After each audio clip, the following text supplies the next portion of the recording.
So almost 10 years ago, when I was ready to retire from my business and also politics, Scott asked me to come into his office, and what he asked me to do is to run the Women's Leadership Institute. And the purpose would be, and our mission, was to elevate the stature of women's leadership in business and in politics.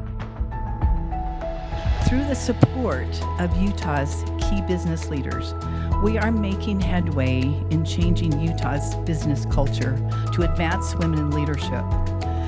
Most executives want to do better. They want to elevate women, but oftentimes they don't know how. Our business is helping them understand the how. And Pat accepted, but then she said, and this I have always remembered, then she said that we had to include men in the process, that it couldn't be a program just for women. And then she also said that it could not be seen as a competition between men and women, where women would win only if men lost. And so as we celebrate this 10th year milestone, I want to thank specifically Pat and honor her for what she has accomplished.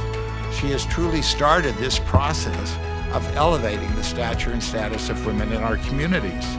She has shown that women leaders are everywhere in our communities and that they can do successfully anything they want to do. Women's voices matter, and women's leadership matters, especially here, especially in Utah, and especially now. So for years at CHG, we have been focused on building an inclusive workforce that supports all people.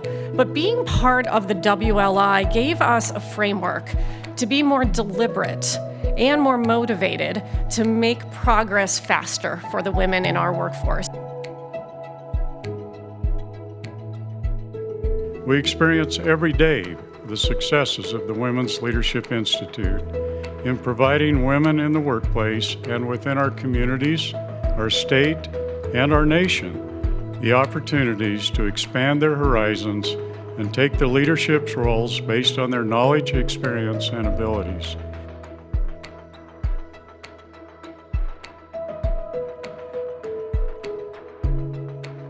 I have to say, this has been the joy of my life to run the Women's Leadership Institute. So thank you, Scott.